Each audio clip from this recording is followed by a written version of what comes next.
Gloria a Dios. Tengo que daros una noticia.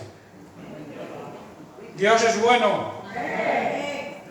Por si alguien no lo sabía, Dios es bueno y su misericordia es eterna. Todo lo que viene de Dios es eterno, su misericordia, su amor, su compasión, su bondad. Todo le pertenece a Dios y todo lo que viene de Él es eterno. Así que si vienes con ilusión, con ganas de recibir del Señor, vas a recibir. No vengas como espectador, sino como expectante, estando a la expectativa de lo que Dios quiere hacer hoy contigo, ¿no? O como Dios quiere hablarte.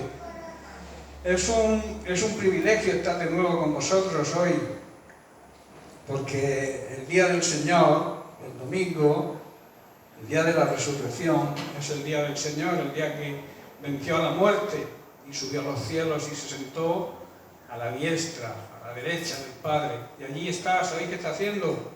Intercediendo por ti y por mí, porque es nuestro intercesor. No hay otro intercesor entre Dios y los hombres, los seres humanos, sino solamente Jesucristo. No busques en otro sitio porque igual encuentras algo que la religión te pueda enseñar, pero no sirve para nada. El único camino, el único intercesor entre Dios y los hombres es Jesucristo, hecho hombre. Bien, quiero tratar hoy un tema nuevo. El tema lo he titulado Fe, Confesión y Aplicación. Estas son tres cosas muy importantes en la vida de un cristiano, de un creyente verdadero, ¿no? La fe en qué? La fe en la palabra de Dios, la fe en Dios, la fe en lo que Dios hizo por nosotros. Eso es importantísimo. Luego está la confesión, el reconocimiento, el confesarlo con nuestra boca, confesar que la palabra de Dios es la verdad. Para confesar esa palabra tenemos que estar nosotros primeramente convencidos de que es la verdad.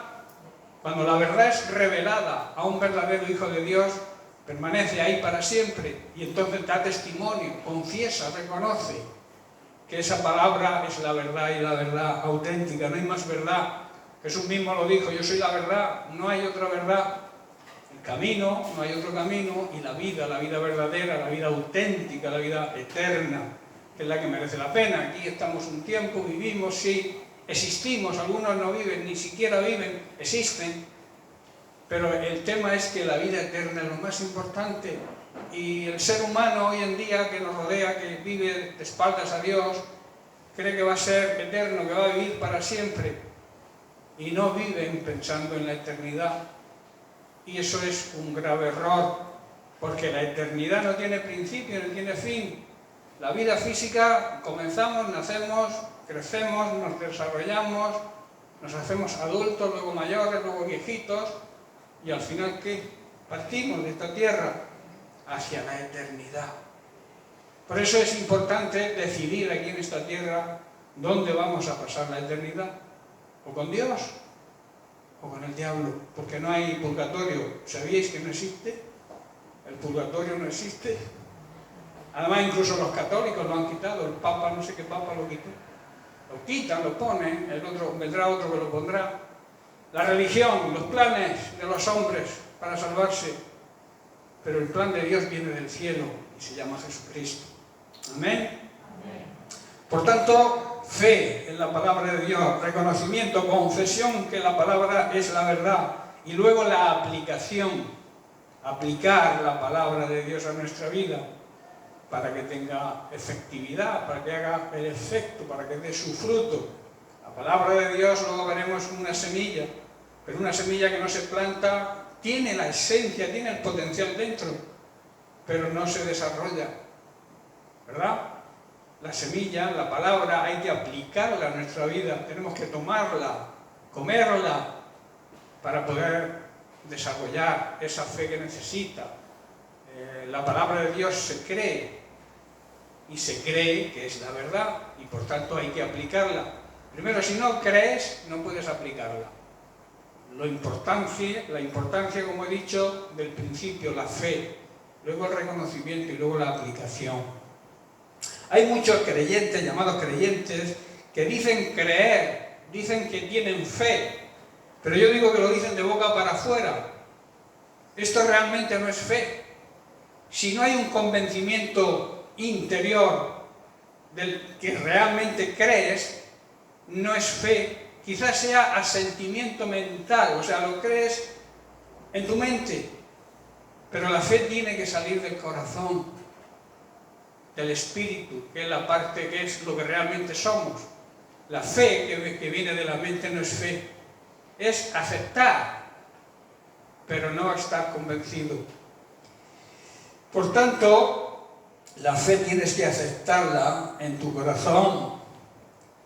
Dicen muchos creyentes que tienen fe, pero cuando atraviesan problemas, no reconocen, no confiesan su fe, porque no la tienen. ¿Entendéis, hermano? La realidad es que la fe actúa, la fe obra. La fe que no es obra, que no se demuestra con obras, no es fe. Luego lo veremos. En Hebreos 11:6 dice el escritor de Hebreos que sin fe es imposible agradar a Dios. O sea, sin fe no se puede agradar a Dios.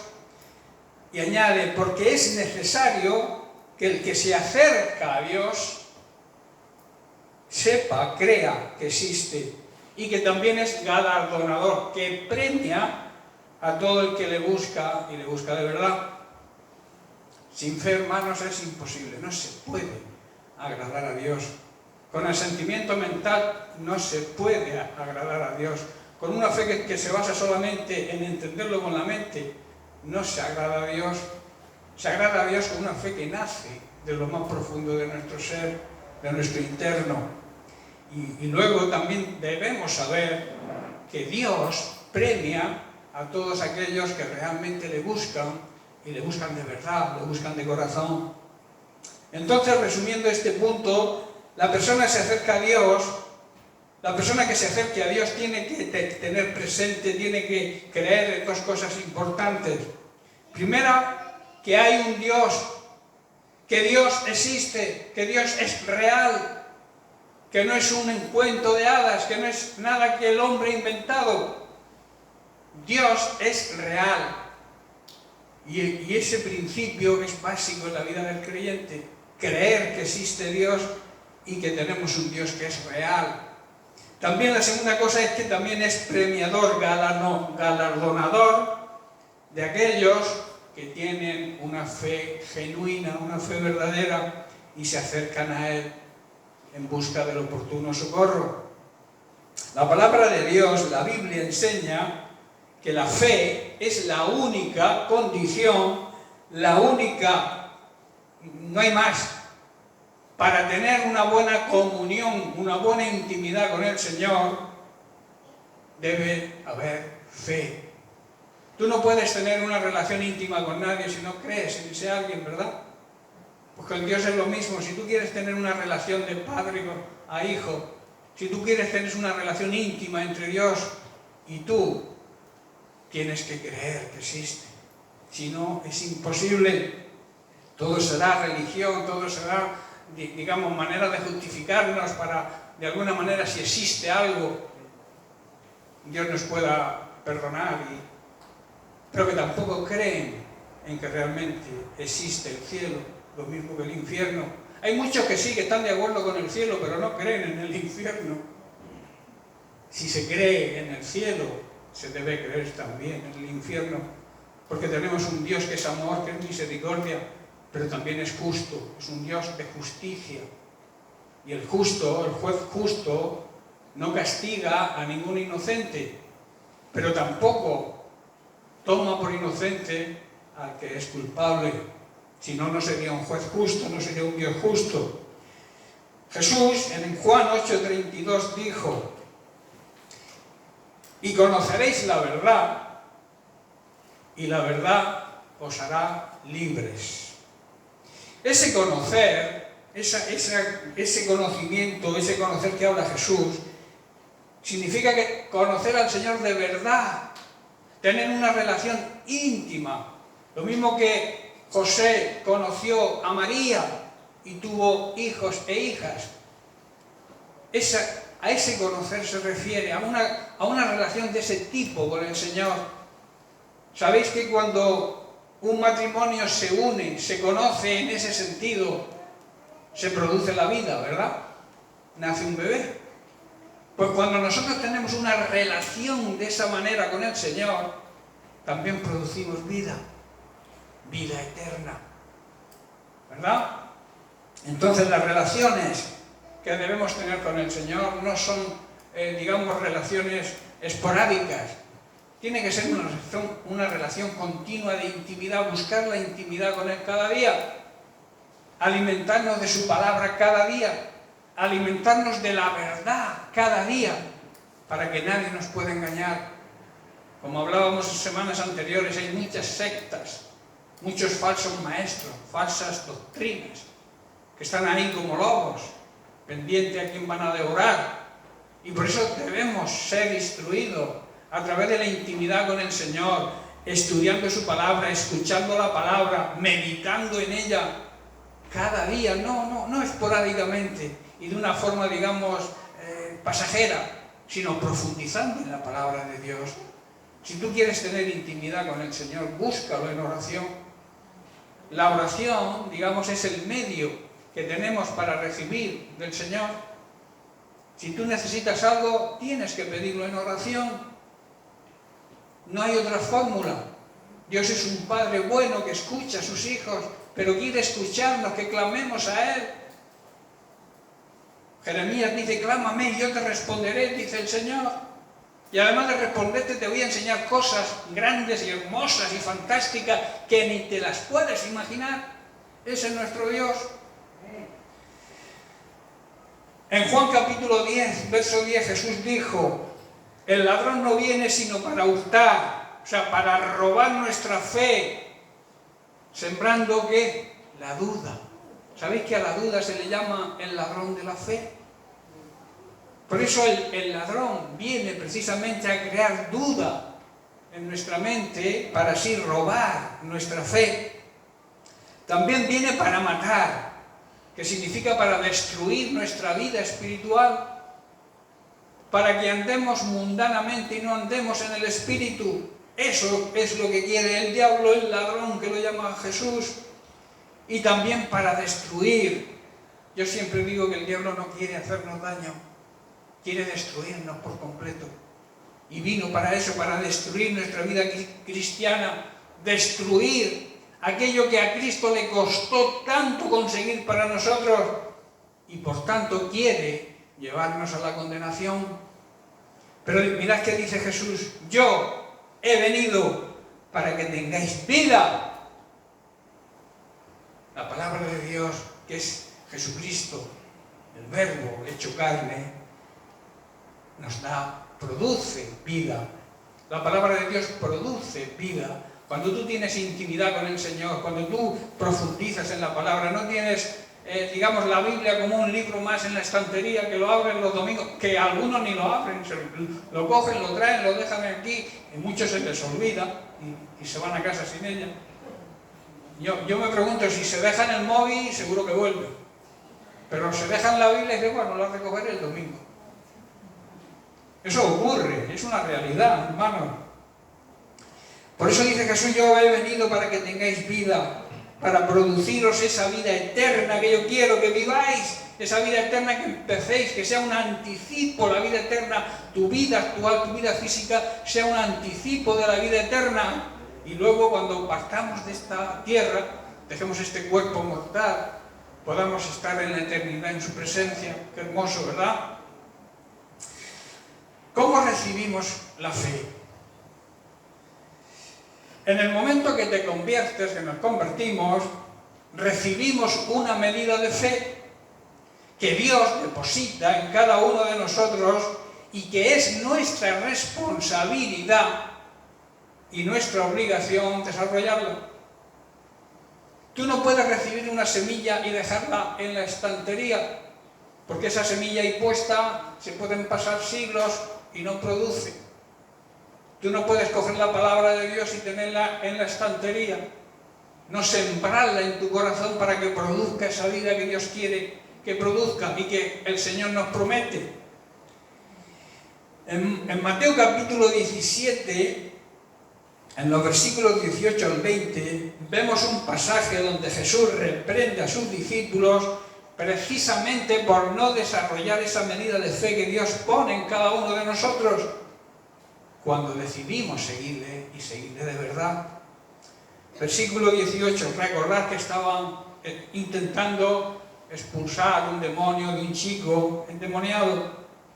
Dice, y reprendió Jesús al demonio, el cual salió del muchacho, y éste quedó bien, quedó sano, desde aquella misma hora.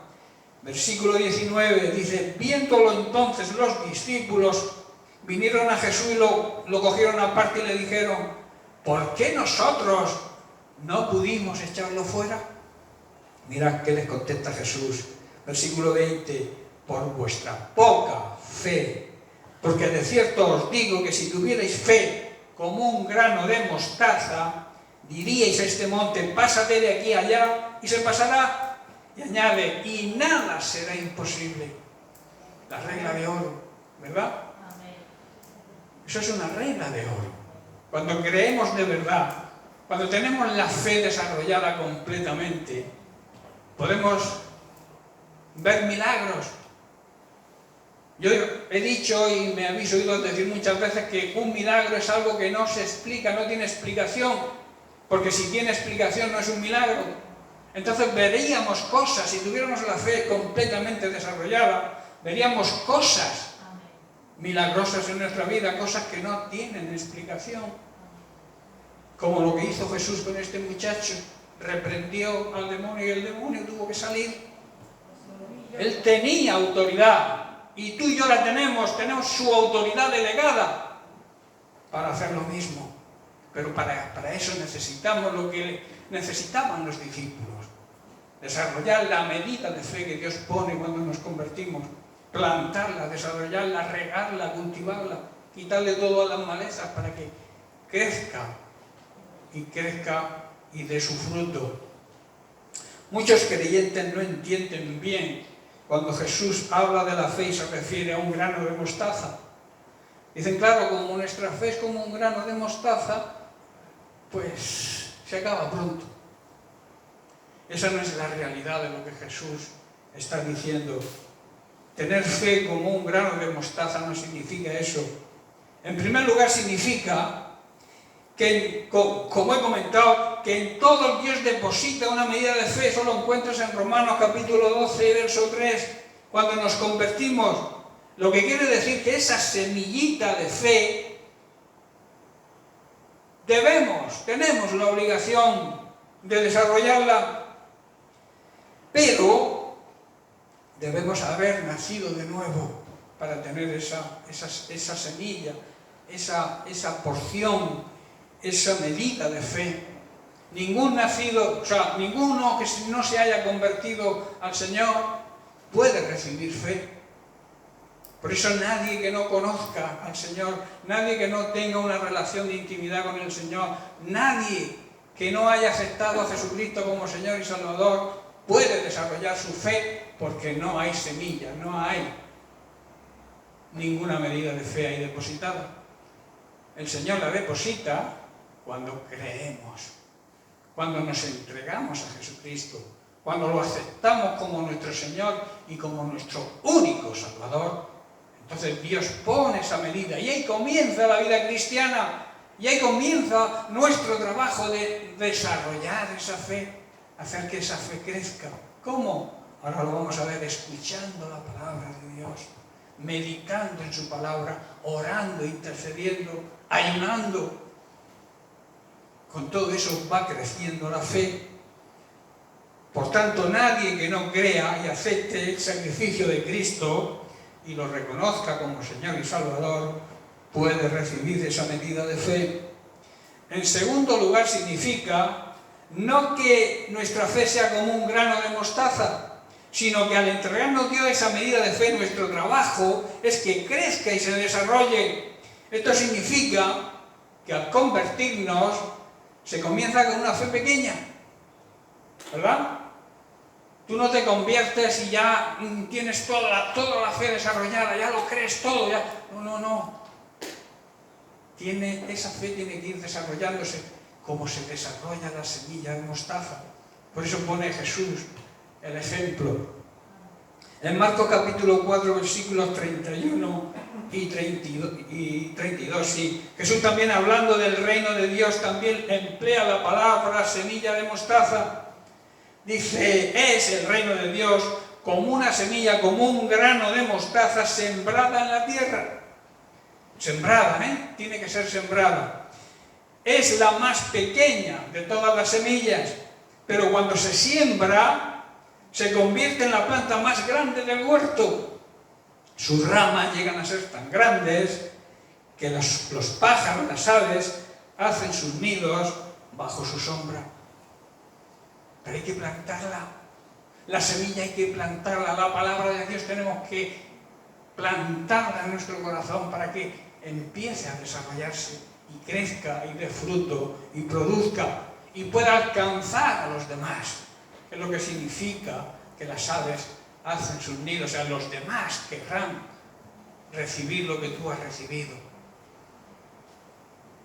Amén.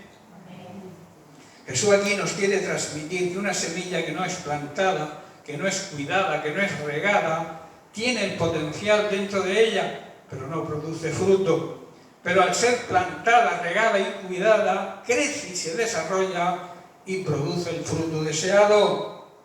Es lo mismo que cuando conocemos la palabra de Dios. Esa palabra tiene poder para cambiar las vidas. La palabra de Dios cambia vidas completas, desata ataduras, sana, liberta, provee. Pero para romper esas cadenas, para que Dios nos provea de sanidad, de salvación, de todo lo que necesitemos, tenemos que aplicarla a nuestra vida. Y ahí el principio de que debemos aplicar la palabra de Dios en nuestra vida significa plantarla para que crezca y produzca. ¿Dónde encontramos la fuente para desarrollar y hacer crecer nuestra fe? Lo hemos dicho muchas veces y se ha predicado mucho. En Romanos 10, 17 está la clave, la respuesta. Dice así: así que la fe viene por oír. Es decir, por oír las buenas noticias del Evangelio de Cristo. La fe va creciendo, va desarrollándose al tener un contacto directo y diario con la palabra de Dios. Leerla, meditar, escucharla. Y también, como he dicho, importantísimo, la oración. La oración, el canal por el cual nos dirigimos al Señor. Sabéis que orar es hablar con el Señor, no es hacer vanas repeticiones como enseñan las religiones. Orar es tener una comunión, una relación de padre e hijo y exponerle tu situación con tus palabras sin que nadie te diga qué tienes que decir. Palabras que salgan de tu interior. Si tú dices algo que yo te digo que hagas, no sale de tu corazón. Si yo te digo, di esta frase, o reza esta, rezar es lo que habla la religión, pero rezar es repetir, y Jesucristo lo prohíbe. Cuando ores no uses vanas, inútiles significa repeticiones, no sirven para nada. Rezar no sirve para nada porque es repetir algo que alguien ha escrito antes o te ha dicho que tienes que decir. Orar es hablar con nuestro Padre Celestial. Hablar de una forma de padre con hijo o con hija. Dile: Padre, mira, esta es mi situación, tengo este problema, ayúdame por favor. Yo sé que tu palabra dice, muchas veces es importantísimo orar la palabra, que significa orar la Biblia, orar lo que dice la palabra, las promesas que hay en la Biblia, orarla y decir: Señor, tú prometes en tu palabra esto y yo lo deseo, yo lo quiero, y yo sé que tú eres un Padre bueno y que tú nos amas. Esa es la manera de dirigirse al Señor. No hace falta que repitas lo que alguien te diga, vuelvo a repetir, valga la redundancia. Orar es hablar con el Señor, y eso es muy necesario para que nuestra fe vaya creciendo. Por tanto, cuando la Biblia habla de fe como un grano de mostaza, se está refiriendo a que la fe hay que hacerla crecer y desarrollarse a través de nuestra cercanía con el Señor. Esa es nuestra parte, tener cercanía con el Señor. Y como he dicho, la cercanía se tiene escuchando, meditando, orando. y teniendo una relación de intimidad con Él. Y entonces esa semillita, esa medida de fe pequeña que recibimos cuando nos convertimos, se hace un árbol frondoso, como explica Jesús en la parábola. Hermanos, debemos desarrollar nuestra fe para que el Señor no tenga que decirnos lo que les dijo a sus discípulos: no lo habéis hecho vosotros por vuestra poca fe. En otras palabras, porque no habéis desarrollado la medida de fe que se puso en vosotros cuando os convertisteis, cuando decidisteis seguirme. No habéis desarrollado esa fe. Vuestra fe no ha crecido. ¿Estáis comprendiendo, hermano? Parece que os veo esta mañana un poco así como, no sé si es por la calor o hace fresquita aquí, ¿no? Pero os veo un poco así como adormilado. ¡Gloria a Dios! ¿Había alguien durmiendo? Así se ha despertado. Seguimos. En Hebreos 11:1 vemos la definición de la fe. Dice así el escritor: la fe es la certeza de lo que se espera y la convicción de lo que no se ve. También lo voy a leer en otras traducciones. Dice en otra, la fe es la confianza de que en verdad va a suceder lo que esperamos. Es lo que nos da la certeza de las cosas que no podemos ver. Aunque no podamos ver, la fe nos da la convicción de que lo tenemos. La fe, en otra versión, dice: la fe es la garantía de las cosas que esperamos. Tener la certeza, la convicción, la garantía de que lo que esperamos del Señor nos va a venir. Y también tener una realidad de las cosas que no vemos. La fe es tener confianza en la verdad del Evangelio. ¿Tú crees en la palabra de Dios? ¿Tú crees que la Biblia es la palabra de Dios? ¿Estás convencido, tienes la certeza de que la palabra de Dios es real y produce efecto? Entonces puedes decir que tienes fe, pero si no lo crees, aunque lo digas, no sirve. ¿Me entendéis, no? Tener fe, por tanto, es tener la plena seguridad de que se va a recibir aquello que le hemos pedido al Señor y que esté de acuerdo a su voluntad, claro.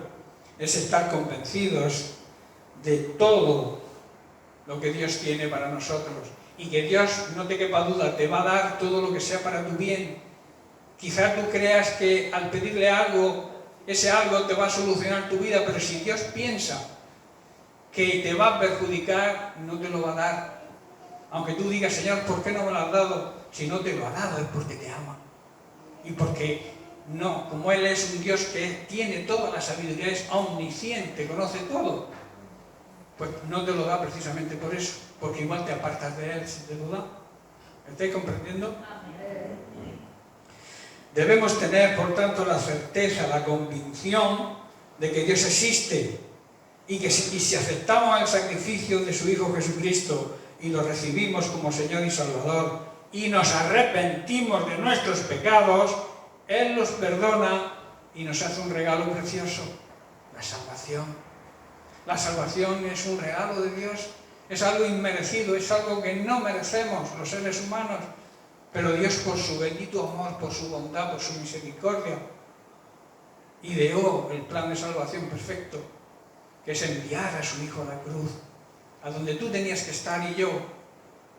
Estuvo Jesucristo pagando el precio de nuestra deuda, pagando el precio de nuestro pecado. Por tanto, cuando nos arrepentimos, esa realidad de la cruz se hace en nuestra vida. Amén. Si Dios y su palabra lo dice, yo lo creo. Esto es fe.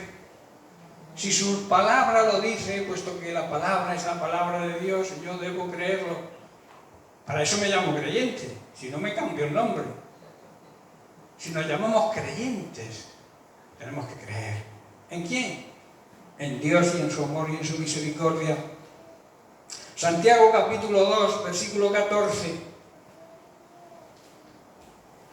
Dice: hermanos míos, ¿De qué aprovecha si alguno dice que tiene fe y no tiene obras? ¿Podrá esa fe salvarle? Hermanos, la fe se demuestra actuando sobre ella. En otras palabras, hay que demostrar que lo que decimos es lo que creemos. Y ese creer nos va a conducir también a hacer buenas obras, que es el otro enfoque de las buenas obras. ¿Entendéis? O sea, yo digo que creo, mis actos tienen que demostrar que lo que digo realmente lo creo. Y como consecuencia de eso yo ando haciendo buenas obras, en esas buenas obras que Dios preparó de antemano hace mucho tiempo para que tú y yo anduviésemos en ellas. Eso demuestra la fe. Yo siempre digo, yo doy el paso y el Señor pone el piso. Si yo espero que el Señor ponga el piso para dar el paso, no es fe. ¿Entendéis, no? Es un ejemplo que yo suelo usar. Versículo 20. Mas quieres saber, hombre vano, hombre, ser humano. Cuando la Biblia habla de hombre se refiere a los seres humanos, hombres y mujeres. Que la fe sin obras es muerta. La fe sin demostrarla con acciones, con hechos y haciendo buenas obras es una fe muerta, es una fe inútil. Las acciones, las obras que demuestran nuestra fe son obras que acompañan lo que decimos y sobre todo lo que decimos creer. Si decimos que creemos, debemos ejercitar acciones que lo demuestren. Estáis en ello, ¿no? Lo habéis entendido. Si yo digo que creo, debo demostrar que creo. Si yo digo que Dios me ha sanado, no puedo andar diciendo luego que me voy a morir. Te vas a morir como nos vamos a morir todos. Pero tienes que demostrar, no puedes anular tu declaración de fe con tu boca. No sé si llegaremos hoy al tema de la boca, de la importancia que tiene para el Señor lo que decimos y las consecuencias que tiene en nuestra vida, nuestro lenguaje, lo que hablamos y cómo lo hablamos. Tú no puedes decir que Dios ha hecho algo y luego anularlo con tu boca, porque entonces no produce efecto. La oración que has hecho, que es una confesión de fe, toda oración, hermanos, es confesar tu fe. Cuando tú oras a Dios, es porque crees que vas a recibir de Él, ¿no? Eso es fe. Pero si tú luego dudas, la fe no hace nada, es una fe inútil, que es lo que está diciendo Santiago. Fe es exponerle a Dios nuestra situación y dejarle a Él que obre. A veces somos tan, yo que sé, que le ponemos al Señor la situación y luego nosotros intentamos por nuestra cuenta también resolverla. No. Si tú le has puesto tu oración al Señor, le has pedido al Señor, le has expuesto tu situación, tu problema, tu dificultad, deja que el Señor obre. Descansa en el Señor. No te agobies después de haber hecho una confesión de fe. No te agobies queriendo tú buscar una solución a aquello que has puesto en las manos de Dios. Déjalo en las manos de Dios. Confía en Él. Hay madres cristianas que yo digo, pero vamos a ver, ¿qué fe tenéis? Cuando un hijo sale de viaje o un hijo tiene que hacer algo, se pasa la noche en vela. Pero vamos a ver, a mí me ha pasado con mi esposa, ahora ya no, gracias a Dios, pero salía un hijo mío de viaje y por la mañana me decía mi mujer, yo no sé cómo has dormido a pata suelta, estando tu hijo toda la noche viajando. Digo, Mari, lo he puesto en las manos del Señor y yo a descansar. ¿En qué manos va a estar mejor tu hijo y el mío que en sus manos? Oro al Señor para que lo cuide, lo guarde, lo proteja y descanso, me echo a dormir. Si tú estás afanada, ansiosa por lo que va a ocurrir, pues estás anulando tu fe. Yo lo entiendo, es el amor de madre. Pero por encima del amor de la madre está el amor de Dios. Por encima de la paternidad nuestra está la paternidad de Dios, porque son hijos nuestros, pero también son hijos de Dios. ¿Estoy entendiendo, hermano? Así que descansemos en el Señor. Hay problemas, hay dificultades, las ponemos en sus manos y dejamos que Él obre. Eso es fe.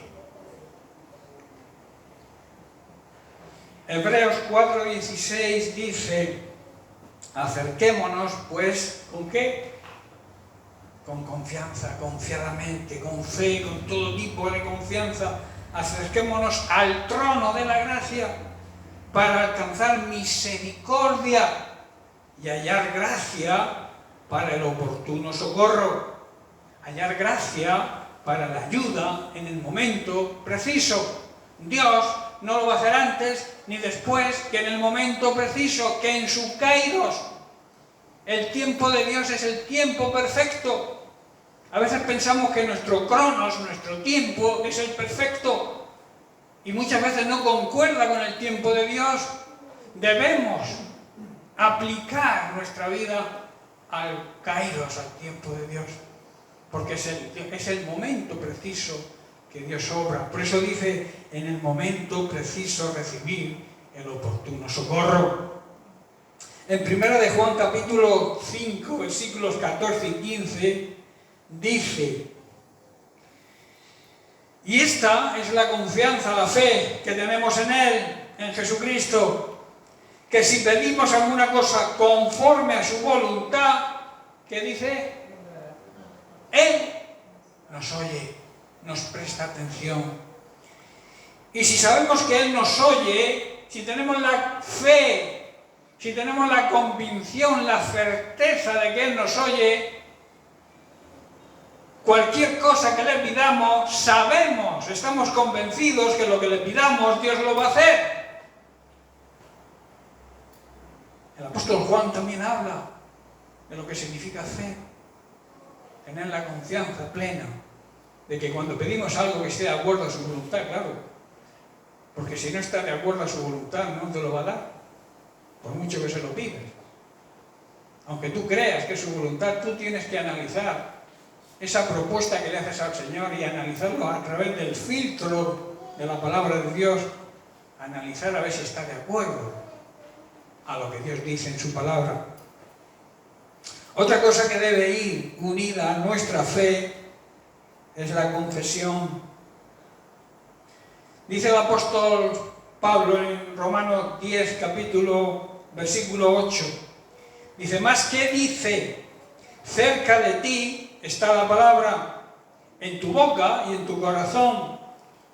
Y esta es la palabra de fe que predicamos. Nosotros los creyentes, esto es lo que predicamos, porque es lo que la palabra de Dios nos enseña, que si confesares, si reconocieras con tu boca que Jesús es el Señor, hay que confesarlo con la boca. Lo que se cree en el corazón tenemos que confesarlo con la boca.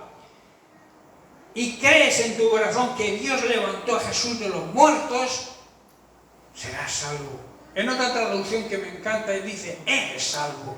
No serás en un futuro, eres en el momento en que lo crees. Versículo 10: porque con el corazón se cree para ser justificado ante Dios, pero con la boca se confiesa para la salvación. Hermanos, la fe nos permite apropiarnos de los resultados, y esa fe debe nacer y debe crecer en nuestro interior, en nuestro corazón. Si no, es imposible que podamos confesar lo que creemos con nuestra boca. Si no lo creemos de corazón, no podemos confesarlo con nuestra boca. Podemos, digamos, hacer un acto ficticio, aparentar, pero eso es hipocresía, y a Dios no le agrada la hipocresía. Jesús persiguió mucho a los fariseos y a los escribas. ¿Por qué? Porque eran unos hipócritas. En una ocasión le llama generación de víboras. A los dirigentes religiosos de la época le llama generación de víboras. Madre mía, si ocurriera eso hoy en día, nos apedreaban, ¿verdad? Pero Jesús era valiente. era radical, él decía la verdad. Porque como yo digo siempre, más vale herir con la verdad que matar con la mentira. Amén. Hermanos, de la misma manera que el cuerpo físico necesita alimento, nuestro espíritu, nuestro corazón debe ser también alimentado correctamente. Y ese alimento no es otro que la palabra de Dios. Esto va a hacer crecer la fe y todo lo que saldrá de nuestra boca serán palabras de fe. Así lo dijo Jesús también en Lucas 6:45. El hombre bueno, el ser humano bueno, del buen tesoro de su corazón saca lo bueno. Y el hombre malo, del mal tesoro de su corazón saca lo malo. Y añade, esto es importante saberlo, porque de la abundancia del corazón, de nuestro espíritu, de lo que esté lleno nuestro espíritu, va a hablar nuestra boca. ¿De qué estás lleno? ¿Estás lleno de la palabra de Dios? Por todo lo que salga de tu boca será palabra de Dios. ¿Qué estás lleno de, yo qué sé, de cualquier cosa? De deporte, de culebrones, ahí comentando con las vecinas. Pues sabes que Edmundo Jaime Augusto se enamoró de Cristina Aurora. Si tú estás viendo culebrones todo el día, ¿qué vas a comentar con los vecinos? Estés comprendiendo, ¿no? De la abundancia que hay en tu interior va a hablar tu boca. Por eso a mí me encanta cuando me cruzo con personas creyentes y nos sentamos y no hablan de otra cosa nada más que de las maravillas del Señor y se gozan hablando de Dios. Yo cuando me siento con personas así me tiro horas y horas porque me encanta. En cambio, cuando llega alguien y empieza que si sus palabrejas, sabes tú que en el mundo cada dos palabras algunos utilizan un taco. Palabra, taco, y a mí eso me revienta. Sé que yo también lo hacía cuando no conocía al Señor y entonces tengo misericordia y oro por esas personas, pero no me gusta hablar con ese tipo de personas porque contaminan nuestro espíritu. Amén. Dice, de la abundancia del corazón habla la boca. Estoy ya terminando. Es muy importante alimentarnos espiritualmente para que nuestra fe crezca. Pero también es muy importante tener en cuenta qué es lo que hablamos y confesamos con nuestra boca. Tenemos que tener cuidado. Porque a veces la lengua, que tan pequeñita que es, como decía Santiago, es como mueve la rueda de la creación, la incendia un pequeño miembro. Igual que los barcos con un pequeño timón son manejados, el ser humano, el hombre, la mujer, es gobernada por un pequeño timón que se llama lengua. Y tenemos que tener mucho cuidado cómo utilizamos la lengua. Porque como veremos, no vamos a terminar hoy, como veremos la semana próxima, hay un gran poder en la lengua. La lengua tiene poder para matar o para dar vida. Yo pregunto, ¿cómo estamos utilizando nuestra lengua? Como iglesia, ¿cómo estamos utilizando nuestra lengua? ¿Estamos transmitiendo vida a los demás o estamos transmitiendo muerte? Porque de lo que hablamos se va a alimentar la gente que nos escuche. Sí, y además, si además dices que eres creyente y la gente te oye decir cosas que van en contra de la fe, ¿qué van a creer? Lo fácil es decir, mira, son como nosotros. También hacen esto, también hacen lo otro. Qué bonito sería que dijeran, he ahí un verdadero cristiano, he ahí una verdadera cristiana, que lo que dice es lo que hace. Debe haber siempre una sincronización entre lo que decimos con nuestra boca, lo que creemos y lo que hacemos. Si no, es imposible. Amén. Bien, pues lo vamos a dejar aquí y seguiremos la semana que viene. Muchas bendiciones para todos. Amén.